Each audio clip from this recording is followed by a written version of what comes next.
Welcome to the Reese Report. I'm the mouth of North Andrew Reese, and we are back, myself, Jose, and Gil, to talk NFL divisional round playoffs and the college football final.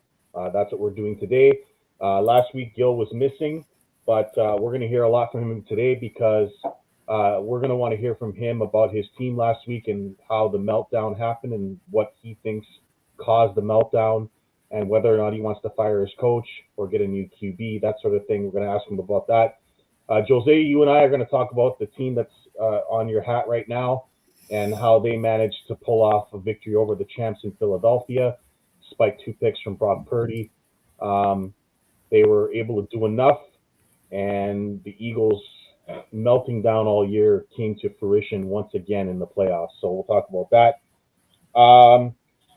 So we're going to start right off on Saturday at 4:30 as the Buffalo Bills. That to me was the hardest game in the league to pick last week when they played Jacksonville.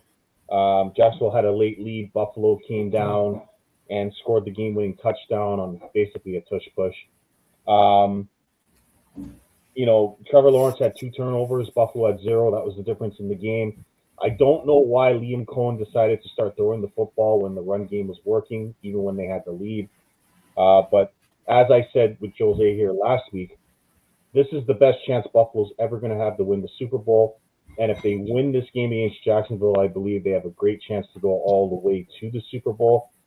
I'm going to ask Gil first because, Gil, this is your team. Bo Nix is your boy. Denver's been your team all year. Buffalo goes to Denver. Denver's a 1.5-point favorite. Denver's rested. Who do you got, Gil, and why? Well, I'm going to stick with Denver. I just think they're a mile high. The defense is furious. Buffalo doesn't really have. Allen has to pretty much do everything. Their wide receivers are not clutch. They have to rely on Cook a lot. And Cook's going to have a hard time running on that defense.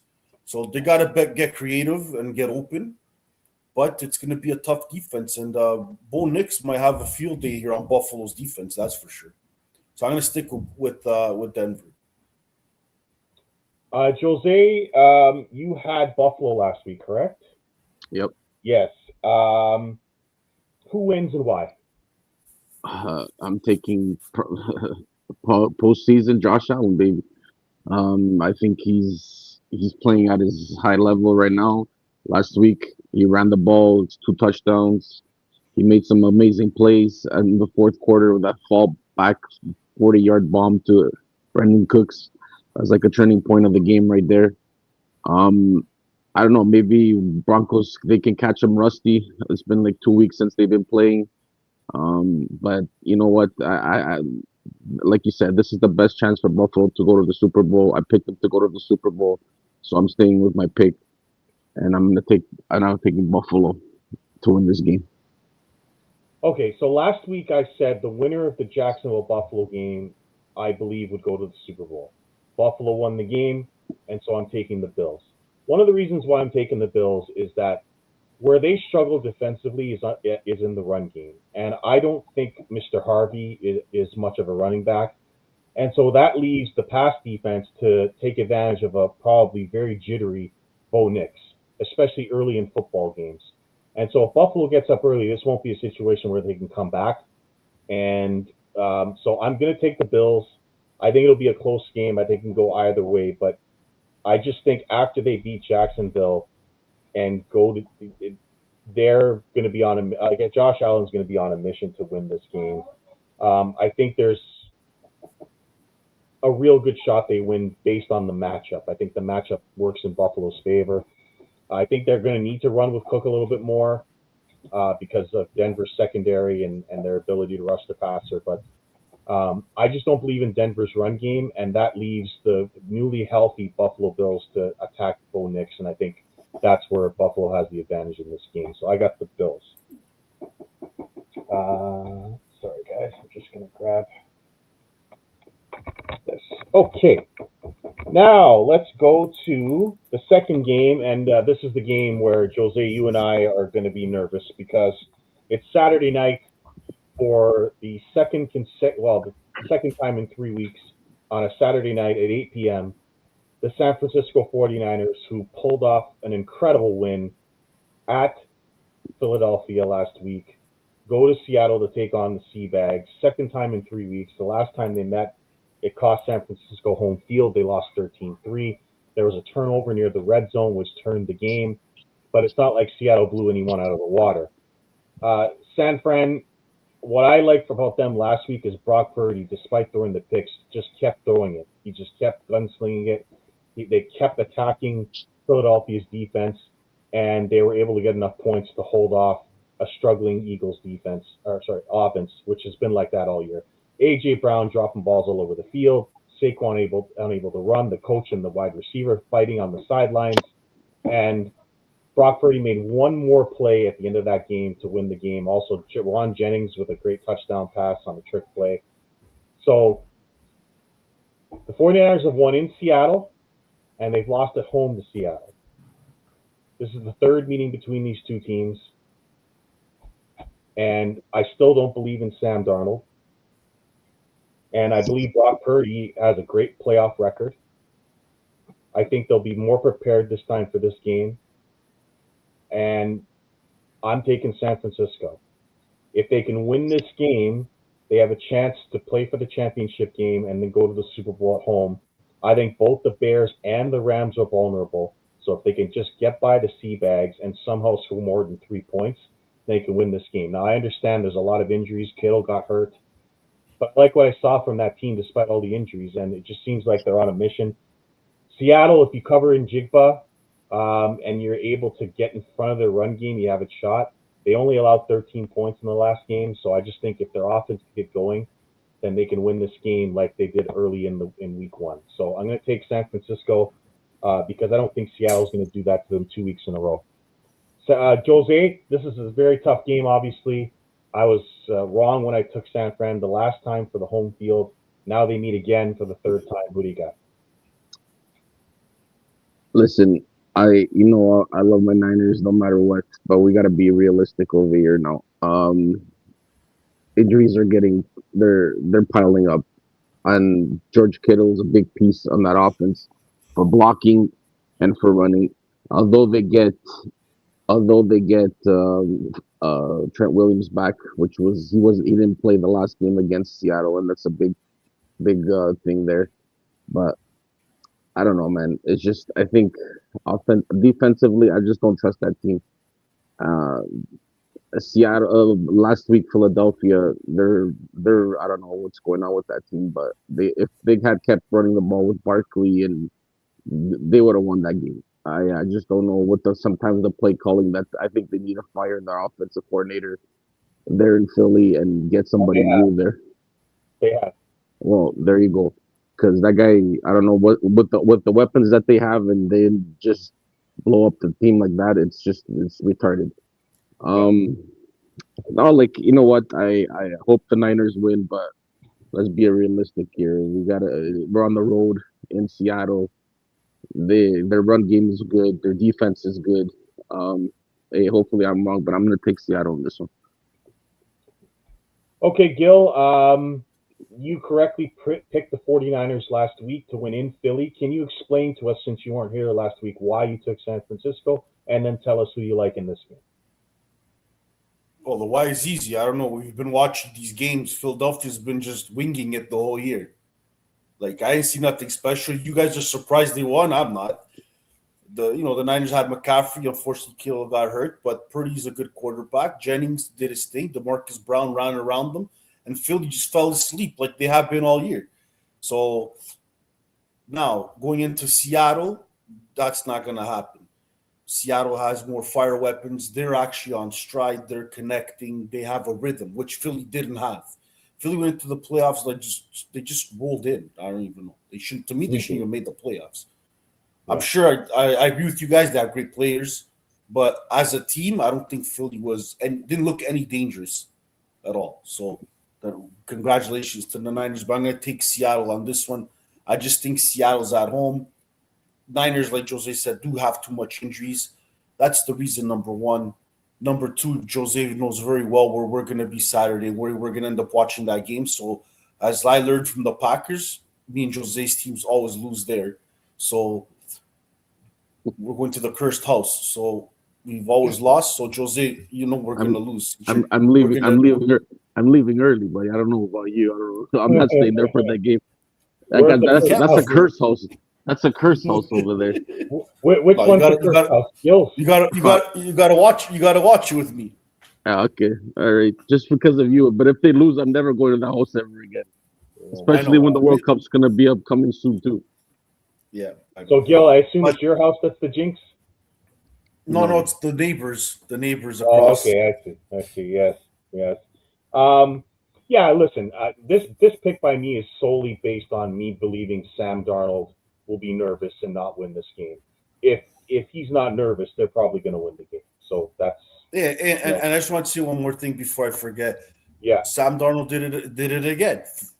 Only 3 losses all year. I said Minnesota was stupid to keep McCarthy. They should have kept McCarthy. I don't care when you draft them. Sit the fucking pine, learn the football system first, and then play. These franchises and their rush to put these guys in there and get drilled phases me. But you know what? If Darnold did bad, I would understand. But the guy with 13 or 14-3, which Minnesota hasn't done in like 15 or 16 years. So I don't know why Minnesota would have done that. And now he proved them wrong. Look what Seattle did. I'll tell you why. I just wanted to congratulate him. That's all. I'll tell you why. It's not because of the playing. It's because of money, salary cap. When you're playing a rookie less than like say $2 million, and then you're gonna have to pay Sam Darnold 30 or 40, there's a difference. And don't get me wrong. What's the point, Jose? What's the point of playing games? What are we doing? Listen, when you what are we doing?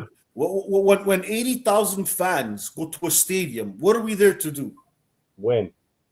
Win. Exactly. The fans are not looking at fucking salary caps. They want the W. Exactly. But the teams, for you to have a good team to build a good team, you have to have a good salary cap. And when you have a rookie quarterback with a like say $1 million cap hit, you want to keep him. And then so you can buy wide receivers or defensive players for $20-30 million. But Jose, build your team. You're handicapping the salary cap off your main position. You can't do that, especially if the guy does good. Buddy, cut the handicaps. Don't have a reserve. Have guys from the groceries or the church to come in as reserve players. Who cares? Cut those guys. What do you think? This cut is $40 million from there. Do you think this is replacements or any given Friday or something? No, it doesn't work that way. You got to build your team. Like the Niners had that good teams. Why? Because Brock Purdy was making $1 million, and you don't have to pay a quarterback. Now that you have to pay a quarterback, you have to get rid of Hargraves. You have to get rid of Dre Greenlaw, Hufungas, and stuff like that. It doesn't work that way. That's why they thought maybe McCarthy could play as I'm not saying he's as good as that Sam Darnold played as good as Sam Darnold, but if you can think that guy can reach that like a little bit close to that level, yeah, I'd rather keep McCarthy than Sam Darnold and save the money so I can build my defense or build my offense or whatever you need. That's the problem with the NFL. But McCarthy might get there in 5 years. The problem is they have Justin Jefferson at his prime right now, so it's kind of a waste. Justin Jefferson's never going to leave there. He's going to stay there. He's going to be a Viking forever, man. No, but he's at his prime now. Not in 5 years, right? I understand that, but they stacked up the defense because you got rid of Sam Darnold. Look at the guys that they picked up this year in the defense. That's what it is. It's just about salary cap, and it's not because of the playing or something like that. Yeah, I'm right. They'd rather keep Sam Darnold, but why are you going to pay Sam Darnold 23? Well, you can waste that 23 in other positions that you need. And that's why they have their asses at home, not in the playoffs. So if they think that's how you're going to run a franchise, is just not make the playoffs, then what's the point of going? Well, I can tell you why they didn't pay Sam Darnold, because he had his 2 worst games of the season when it mattered most. And I'm not paying a guy $40 million to lose the most important games of the season, Gil. I'm just not going to do that. You can win all the regular season games you want when the best games are on the line, and you got to win in the playoffs, and you got to win to get home field. So let me ask you. So let me ask you a question. What has Goldilocks done? Why is he making $249 million? I agree with you. That's a terrible contract that Jacksonville never should have signed. There's Watson. Look at the guys that are making stupid money that hasn't won a game. So don't give me that bullshit that Darnold. At least Darnold went to the playoffs. We're talking about Watson that came out of jail is making dumb money. Goldilocks hasn't done nothing. Actually, he finally woke up this year. He played decent this year after 7 years. It's about time. Yeah. Right? Yeah, 6 years. Yeah. So but Darnold just got good, Gil. Darnold was garbage for 5-6 years before he got to Minnesota. Yeah, but he was in a bad system. The Jets were bad. He was in pretty bad systems, man. So he had one good year. I mean, it's still a tough decision, despite the fact that they won the games that they won, because Darnold had one good season. And it's not like he put up a crazy amount of numbers this year either. Like he has a good team. Like he has a good defense. Well, I agree. And I said, if you put up the stats, he hasn't had a crazy year. But Jose, I didn't also say that Seattle's there because of him. I said he won 14 games. They won. Under his belt, they won 14 games again. He only lost 3. Right, so that's 2 years in a row. I just don't know why Minnesota. I'm just saying at the beginning of the season, it didn't make sense to me for Minnesota to get rid of him. Yeah, I would have done something. I would have made something happen to keep him from Minnesota. The coach was cocky about, I can make any quarterback good. We got JJ McCarthy, and he got hurt multiple times in the season. So there you go. So Gil, you were right about that. We'll see what happens with JJ McCarthy. They also had Daniel Jones on their roster, and they let him go to Indy. Not saying Daniel Jones is Sam Darnold, but he had a really good start in Indy, and they let him go too. So Minnesota made a couple of bad decisions. Let's get to the Houston Texans. I told everyone last week, including everyone who was on this show, that they were going to go to Pittsburgh and annihilate the Steelers. That's exactly what happened. Aaron Rodgers got absolutely destroyed by that defense. 2 pick sixes. Houston's offense didn't even show up. Collins left with a concussion. 5 fumbles for C.J. Stroud. It didn't matter because that defense owned Pittsburgh and Aaron Rodgers. It led to, as I predicted early in the season, to the end of Mike Tomlin in Pittsburgh, who left after 19 seasons, and likely the end of Aaron Rodgers, because I can't see him coming back after Tomlin left or going to another team. They take on the Patriots, who were very lucky to have played the worst playoff quarterback in NFL history in Justin Herbert.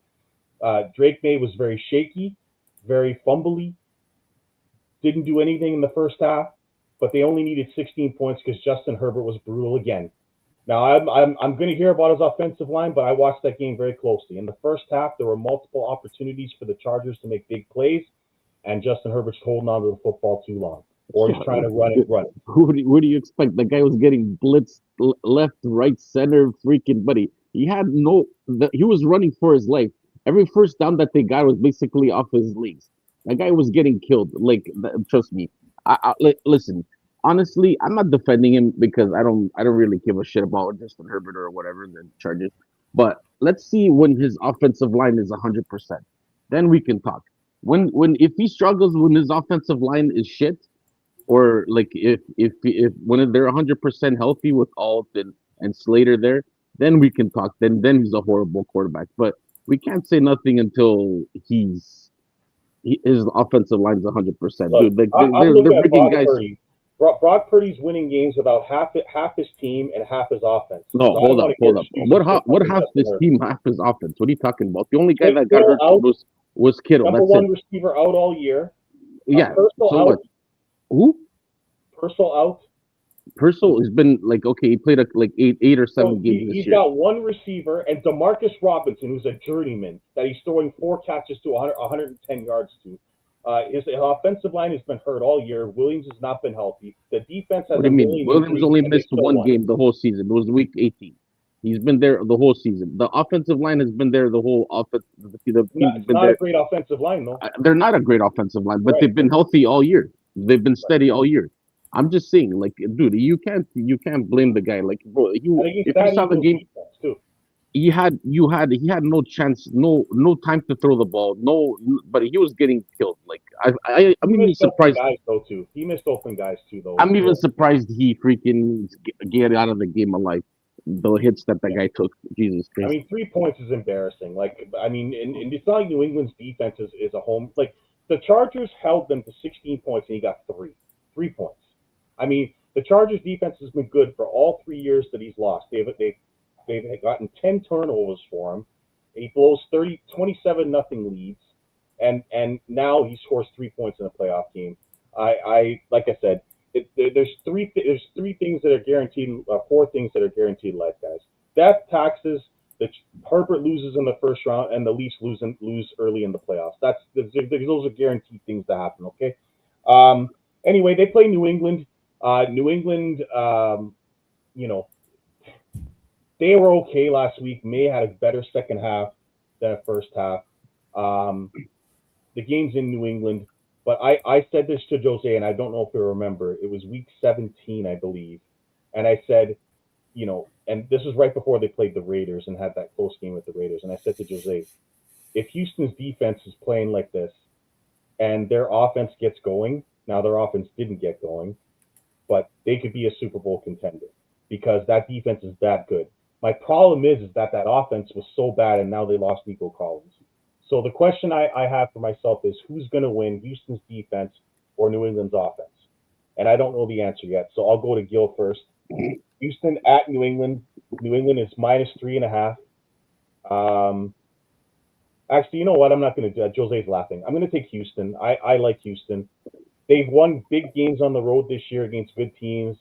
I thought New England was very shaky last week, despite being all over Justin Herbert.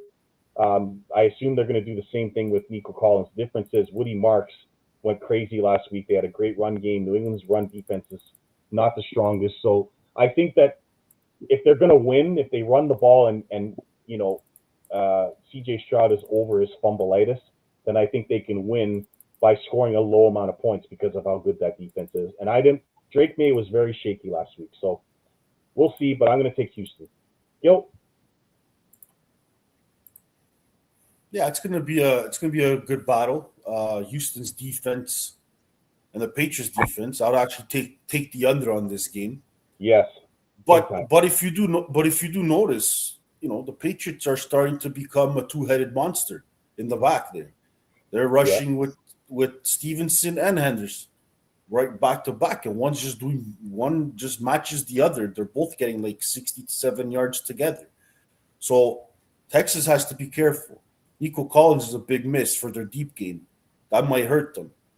Weather might play a factor. New England's used to the cold. Houston's not. They're used to the sunshine. So a lot of things are going to play where I think Houston's going to have to play short as opposed to, the ball's frozen rock hard. If we look outside, we have 3 feet of snow outside. So that thing that's going to play a factor. So as shaky as you think New England looked, I think they're going to run the ball, pound it. The Patriots defense they're not better than Houston's, but they can match Houston's if they're on their A game. So I'm going to go with the running game. I think Stroud might have a difficulty finding some wide receivers here. So I'm going to go with New England. Yeah, I don't know if Collins is out, but the way he got carried off the field, I can't imagine he's playing in this game. Jose. I'm going to take New England as well. I just think, it's going to be a close defensive game. It's going to be a low-scoring game. Houston's offense, man, didn't look that good against Pittsburgh. But then we talked about it last week on the show. It's going to be that offense it's going to be their downfall to the season. I think they need a couple more weapons to be a good offense, and then if they do, then they're going to be a Super Bowl contender. Until then, I think Drake May, he had his first game of the playoffs, the jitters. He got rid of them. He didn't look that great, but then again, he didn't need to look that great. He's got Stevenson playing amazing football right now. Henderson running the ball as well. He's got Diggs. He got some weapons. Hunter Henry, and as long as that defense keeps them in the game too, they're not as good as the Texans defense, but they're right up there in the league too. So, I just don't trust that offense from Houston unless they can get more pick sixes and stuff like that in this game. I don't see Houston winning this game. Even last week too against Pittsburgh, it was a 9-6 game until like the third, fourth quarter when he threw the two pick sixes. So it's not like even with the dominating defense that they had, they were right in the game. Pittsburgh was right in the game with them. Like it was a close game. Um, but in saying that, yeah, give me the Patriots. I think the Patriots will get it done at home. Yeah, I mean, I think go either way. But that Houston defense, I can't remember a defense I've been more impressed with than theirs. They've won, I don't know how many games in a row now. Houston. They started the year 1-5, and they're now 13-5. So they've won 12 straight games. Yeah, They're awesome. but nobody's ever gonna beat that Ravens defense No, that no, won no. the I Super Bowl. understand. No, I That well, team. since them, When I don't think I've seen a defense since them be that Buddy. good. Maybe Philadelphia's defense was really good last year. yeah, So we'll see. But yeah, that can go either way. I don't know. Drake may, if they throw the ball too much, that's a problem. I think they're going to need to run on Houston's defense because if they start throwing the football, that's going to be a problem because I think May is vulnerable to throw picks, just like C.J. Stroud is. So we'll see. It's going to be a defensive battle here. I think. Houston can still throw the ball to Jaden Higgins. Like, yeah, Nico Collins is a loss, but I watched them play against the Chargers, throw 2 bombs and go up 14-0 with no name receivers. So we'll see. Hopefully C.J. Stroud has enough experience now to get over his first game jitters there against Pittsburgh. But definitely take the under, guys. Big under. And now let's get to Sunday night. We're going to start with Gil with this one. The LA Rams, who almost choked a playoff game to the Carolina Panthers. I mean, it was close. It was really, really close. Carolina took the lead twice. Stafford was shaky, but they pulled it off and got a 3-point win against the Panthers. The Bears, who were down 21-3 and getting completely dominated, came back and beat the Bears. I still don't know how they did it, but they've come back all year long. Missed extra points, missed kicks, missed opportunities. It's just incredible that they came back to win that game. Gil, what I saw was a domination for 3 quarters, a missed kick at the end of the half that would have put them up 24-3, and then Caleb Williams making miracle plays. What did you see that cost Green Bay that game? And should Matt LaFleur be fired as a result? Well, that's the problem when you get too comfortable. You go into the half, they have a big lead. They're like, let's run the ball, kill the clock, and get another kick or two, and we win the game. Williams, he had a couple of throws. There a 4th and 15 where they don't make it. The game's done. I think it was Orduzian that caught it, right? Miracle throw. Yeah. So, they got that miracle throw because if that goes down, the Packers take over and it's over. Yeah. But they caught it, and I felt the momentum. I was actually on the phone with Jose here and there. Jose kept telling me, "Oh, don't worry," and I told him, "I don't know." I just kept felt, and I was at the neighbor's house too, so it's always bad luck there. So, and they proved my point. Did Jose see that? Well, Gil texted me it's a choke job when it was the Packers are up 11 points, and the 4th down hasn't happened yet. And Gil texted me because they missed the kick. Gil texted me, said it's a choke job. They're still down 11, the Bears, and Gil saw it coming. I saw it. I felt it. I saw it, and I knew where I was, so I knew it was going to happen. And they took the Bears for granted. When you that's the problem. Like these teams, when you are up big, you can't just sit back, and they played comfortable in the second half. The players just gave them too much room, and we're missing the pass rusher too, right? Parsons is a big miss. Yeah, but we're not gonna make excuses. You're up 21-3. The kicker, to me, I agree with Jose. The kicker here, he missed 2 kicks and an extra point. That to me, that's a touchdown. So obviously that helped, right? The kicker missing. But It's the kicker's part of the team, but he should leave. I wouldn't even want him. Lafleur, he's the head guy there, and he fumbled the game, but so it was on the players too, right? They got to execute the plays. Like we always say, oh, the coach. The coach could call you could even call good plays, but the players need to execute the play, right? So, I think he should be talking with the defensive coordinator because they played zone a lot. They gave too much room.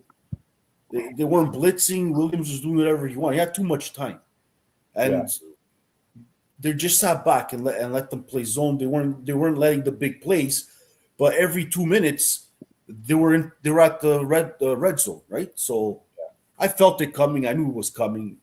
Whatever. It is what it is. But it's not going to happen with the Rams because I think that's a fluke. The Rams, to me, are more disciplined on defense.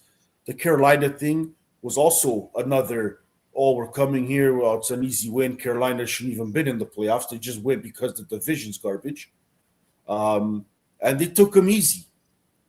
I'm pretty sure they're going to watch the Bear team because they are the comeback team. They came back, 7 games this year or 8 on the last quarter.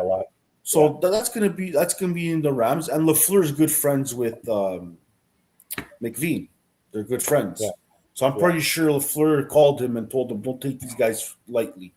So, and they have Adams. They have, the Rams have the weapons. Stratford's been playing amazing, regardless, a little shaky last week, but he's been a candidate for MVP right to the end. Can't take that away from him. The Rams been in stride. There was a moment, I think, in week 7 or 8, they were the best football team in the NFL. Yeah. So, not the Bears, it was the Rams. So I'm going to stay going with the Rams here. I thought Love was good in that game, Gil. You had no problem with Jordan Love's game? No, I was more it was the execution. Like Watson had some drops he should have caught. Golden actually for once had a great game. He was gone all year, and he had a great game, by the way. So that was good on him. But there's even Dobbs did well actually. Yeah. But we had some mixed cues on the tight ends. We didn't use our tight ends a lot. We just didn't execute. The Jacobs couldn't get up the holes. That hurt us because instead of being 3rd and 3, 3rd and 4, we're still at 3rd and 9, 3rd and 8 because he couldn't get some yards. He had a hard time running, so that hurt us too. Yeah. But to me, it was the defense laying back. We just kept playing zone with no pressure every play. It was getting annoying, right? Yeah, Loveland was open a lot. They threw it to Loveland and they couldn't cover him either. The Packers, believe it or not, guys, after the Parsons injury, did not win a single game. Look it up. They didn't win a single game. I remember mentioning, it's really going to hurt them. I didn't think they'd lose every single game after he got hurt, but that's what happened. Tucker Kraft's injury was a major loss as well. Yes. And, the security blanket's gone. That was a very, very crucial injury as well for the Packers, but they'll be back. I think that team is, if they're healthy, they're going to be dangerous. I think Jacobs had an average year. I think he's got to be better, or they got to start using the kid more. What's his name? Bill, help me out. Emmanuel Wilson.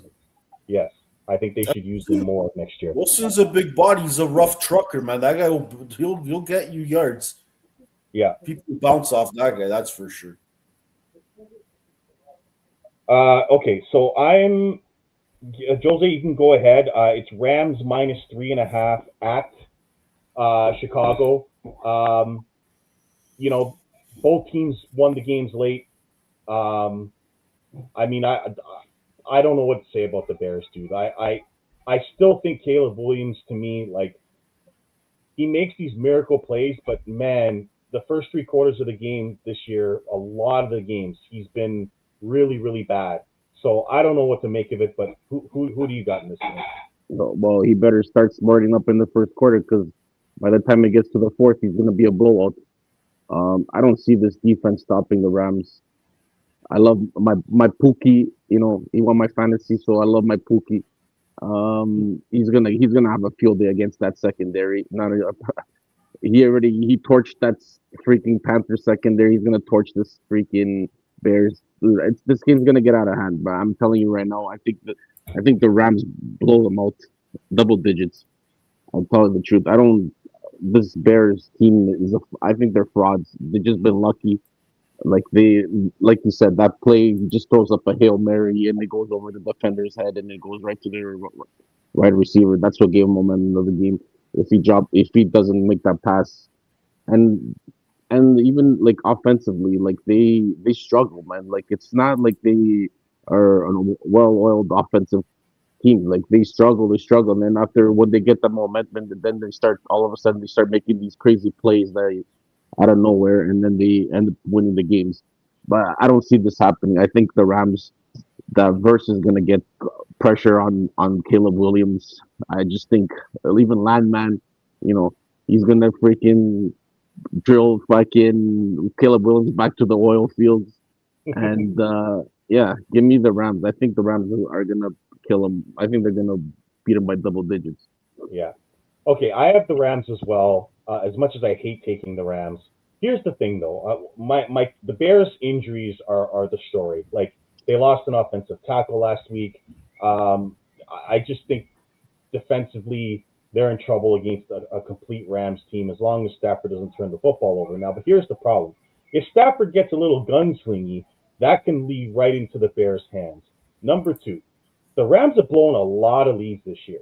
And so if you're the Bears, you're looking at this like, hey, this team, even if they get up early, they blow leads. They've blown leads to Seattle. They've blown leads to Philadelphia. They blew leads to Carolina. And so if you're the Bears, you're like, we're not out of this game ever. If you're in their locker room, because that's what they've been doing all year. So in that respect, it kind of works for the Bears. But as shaky as the Rams have looked the last month of the season, I can't imagine they're going to lose this game. I'd rather have the Bears win and then it's San Francisco, Chicago again. I'd love to see that because it gives the 49ers a real chance to win, despite going to Soldier Field. But I think the Rams win the game. And then the Rams have to come to San Francisco because we slightly have a better record than them. No. Is that not the case? Did they finish second? They finished fifth. We finished sixth. So right? we go to Levi SoFi. So we'd go to St. Louis if we go to SoFi Stadium to LA. We'd go to LA. Okay. Yeah. Okay. So nonetheless, we've won in LA this year. We'll see if we get to that game because then Mr. Warner might return, and if that happens, that's going to be a hell of a boost. But the Rams are going to get it done first, as do the 49ers. I'm going to take the Rams, but I wouldn't put it past the Bears to come back again. Like I've gone against them all year thinking and I believe they're frauds, just like Jose said. I think they're flukes, like Jose said. I don't know how they're doing this. I cannot believe the Packers choked that game. And Matt LaFleur being conservative at the end of that game is really bad. They had the first three possessions they scored touchdowns on. Then they had 9 yards and 4 punts. Like, what are you doing? Like, you can beat their secondary. Just keep throwing the ball and keep attacking. And they just stopped. And it's like, that's just death against that team. And then, of course, Brandon McManus just forgot to kick a football. So Stafford isn't stopping throwing that ball in that secondary. I'll tell you right now. No, he shouldn't. But he's gonna have a field. He's gonna throw for like 300-400 yards that game. I'm telling you. Yeah. I watched what Brock Purdy did against that secondary. I don't think it's going to be any different with those weapons in LA. So I've got the Rams. They're only a 4, guys, and man, like, I know they're not that good on the road, but man, I'd be shocked if the Bears were able to pull this miracle off. But they've done it multiple times this season, so who knows? Now let's get to the championship game in college football. As I predicted when we did the original show, that Indiana is for real, and they've absolutely destroyed 2 teams on the route to the final. They're going to take on the Miami Hurricanes are back. They're back in the college football landscape. Michael Irvin's going crazy on shows everywhere talking about this team. But I got news for you. Mark Cuban's money has been well spent, and I got Indiana all day in this game to crush Miami like they've crushed everybody else. Their defense is excellent. Mendoza's for real. Whoever gets him as a quarterback next year is going to be a very happy team. I believe first pick belongs to the Raiders. I think they're going to draft him. and then the Raiders can go with him and Genty and see how they do with a new coach. Jose, I know you've been against Indiana all year, but with the experience they have on the team and the older players, like 24-year-old players that they have on that team with that experience, I think they're going to be really tough to beat. What do you got? I don't know, man. I know I've been against Indiana all year, but you know what? Like I've been watching some interviews. I don't know if you guys watched on Netflix that football show, like the Juke schools, like the Division II schools, and there was a coach from there, and he talks like good sense about Mendoza in the NFL. But right now we're not talking about any football. We're talking NCAA. I just think, you know what? Give me the Hurricanes. I think the Hurricanes, the defense can get pressure on them.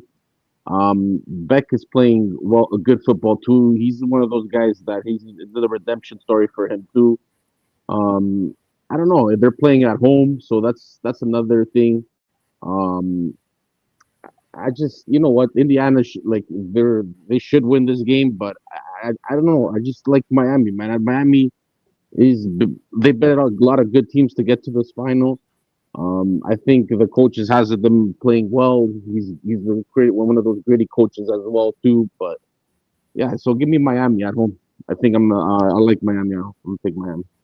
Jose, when they rolled the Tide 38-3, what were you thinking? Listen, man, they killed them. They all played them. They played better than Alabama, and that's it.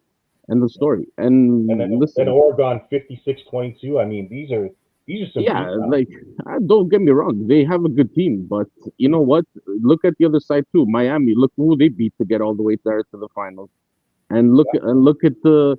I think they're more game tested. I think their defense can handle that offense.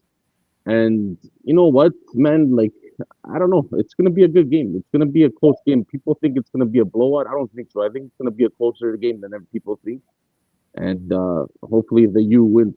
And Michael Irvin can go rest in peace. And I don't know, all of a sudden he shows up on TV. He never cared about college basketball, football. All of a sudden, now he's Miami News in the final, and he's going crazy. Yeah, he's all excited. I know. Yeah. Before we get to Gil, Mendoza, you were going to mention his prospects in the NFL. I just, you know what, like the system. The system. No, he's going to be the number one pick, but I don't think he's going to be that great in the NFL. I just think he plays the perfect run option system in Indiana, and when you come to the NFL, if you're not willing to open up the playbooks and study the playbooks and stuff like that, it's a different atmosphere and it's a different football.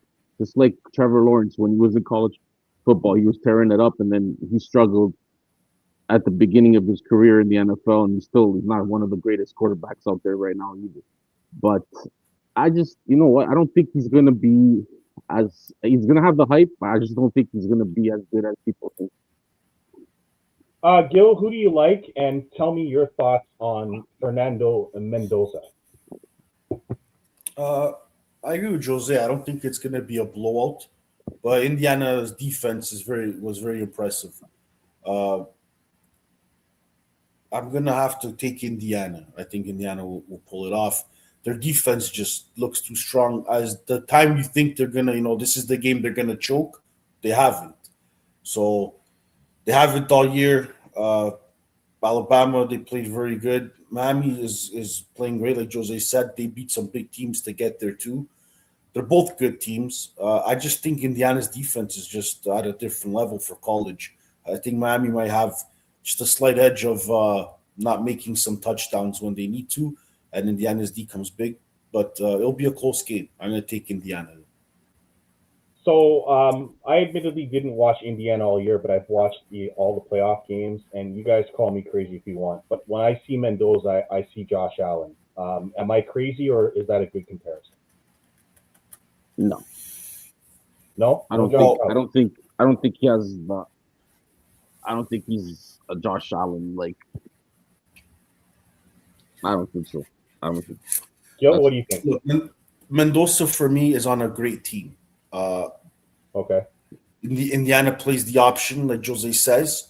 if you really want, I'm not gonna say as bad, but he's giving me a Goldilocks vibe. When he was with Clemson, he Really? was great. Wow. Well, look at Goldilocks in Clemson. He was like, Yeah. "Oh my God, this guy's amazing." And to me, I was like, "This guy's garbage." Okay. He's gonna be a Goldilocks in the NFL. I have that feeling. Wow. So you guys aren't fans of him? Okay. I'm telling you, he's not. He's not. I don't think he. If the like if they play maybe the same system that he's playing college, yeah, I okay. But in the NFL, it's a total different system. It's not like this college. But I just don't think he. I don't think he's good. I'll send you the link after Okay. when we get off the show. Like Who, it's. who's better than him in this draft? Like, what quarterback is better than him in this draft? I'm not saying he's gonna go number one. Don't get me wrong. He's Is going there number someone one. you like better? Is there someone who you think will be better in this year's draft? Like honestly, there's nobody. There's no. I don't think there's all these quarterbacks this year are going to be backups except Mendoza. I think Okay. he'll probably get a chance to play in if he gets drafted by the Raiders. Oakland, right? Yeah. Moore is coming back to NCAA because he doesn't want to play for the shit Jets team. So That's he right. was gonna. That's right. So he's like, "Fuck this! I'm gonna stay I'm back. not playing for the Jets. I'm not playing for the Jets. I'm gonna stay in the NCAA this year." Gil's So he already was mad. Look, projected. he's already mad. It was supposed to be them 2-1-2, right? So Yeah. regardless, so I just think he's gonna go number one, but I don't think he's gonna be as good as people think in the NFL, man. I'm telling you Okay. right now. I'm telling you. Okay. We'll see what happens with him. Gil, what do you think of what's his name going back to Oregon because he doesn't want to play for the Jets? He's already smiling. Look. Yeah. Do you blame him? I don't. You do. I don't Gil's blame him. like, oh, normally I wouldn't agree, but it's the Jets, so I got to think about it. No Well, comment. No comment. No comment. Gil, Oh. under normal circumstances, would tell you this is a big mistake by the kid. You don't freaking turn down the NFL, whatever. As soon as he heard it's the Jets, he's like, go get $5 million in Oregon, come back next year. Yeah, 100%. He's gonna get paid now. Now that these NCAA guys get paid this money and stuff like that, NIL money. What I thought was him. I would stay making $5 million in Oregon, go make another playoff run, and next year get drafted by somebody else, and then set the Jets. Because next year they'll probably be number one overall, and they're probably gonna have to, at least unless Arch Manning doesn't want to come out to play for the Jets. then you're gonna have to get drafted by them, I guess. I don't know, or maybe just pretend that you're hurt or something, tore your ACL at the end of the season or something, playing golf or like I don't know. All right. Whatever. Last thing before we go, Arch Manning. Assuming he comes out, you guys believe he'll be a backup? A backup? No, you'll be a starter guaranteed. Oh, he'll be because you guys said everyone else in the draft will likely. No, Arch Manning's not coming. He's staying at Texas he's already. staying? Okay, Yeah, I he's didn't staying. hear that. Okay, he's staying. No, he's staying at Texas. So he'll probably be the number one pick next year. Then. Next year he's Heisman. I'm telling you, I'm going on the record for saying right now. Next year, your boys in Texas, he's going to win the Heisman. He's going to win. Right. I think Texas is going to have a good year next year. So you weren't worried about his. I don't want to say average, but he had some hiccups this year. Well, it was his first year starting, right? So you have to let him get adopted. And I think this year was for him to adopt. So I do think he's going to blow up next year. So Longhorns to win it all, Gil, next year. Well, not to win it all, maybe, but close. They'll be in there. They'll be in the mix. Okay. So that is our picks. I don't know, Gil, because you weren't here last week, we didn't get your Super Bowl pick. Obviously, you have a little bit of an advantage now because you weren't here to week one. You guys know my pick would have been Denver. I don't. Yeah, you guys know that. Yeah. Right? So Denver against who in the NFC though? I did a bracket. I can tell you. Okay. Bracket. I think it was Denver and the Rams. The Rams. Yeah. Rams. Rams. And then who won it? Who wins it? Denver. Man, oh man, is Bo Nix ready to win the Super Bowl? I guess we're gonna find out. First time. We got a lot of first-time quarterbacks here. Caleb, Bo Nix, Drake May.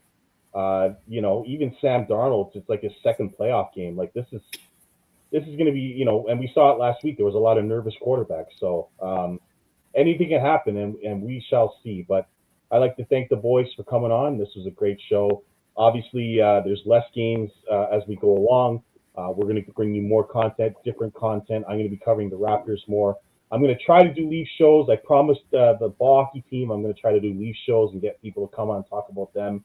Gil, your Devils have rebounded nicely after losing 9-0 to the Islanders. I don't know what that was. Just now they want to trade Dougie Hamilton because there's something going on with him and Keith. Issues in New Jersey right now. Leafs are on fire outside of the beatdown they got to Utah. They're playing Vegas tonight. In a week before Mitch Marner comes to Toronto, that's all the rage here in Toronto right now and all the talk. So that game is coming on soon, which we're all going to watch. And of course, we're going to have World Cup coverage starting in March when Italy tries to qualify for the World Cup. Yeah, try it. So stay tuned for that. I'd like to thank my wife for not swearing at Joe because she's retaken the lead in the pool. I hope you get a yeast infection on your titty. And there it is. That's a perfect way to end this show. Jose, we'll have to talk about the 49ers game on the weekend. No more But conversation. until then, I'm the Mountain North Andrew Reese. That's Jose Carlos Gomes and Gil Santos. We will see you next week on the Reese Report. You see, Jose,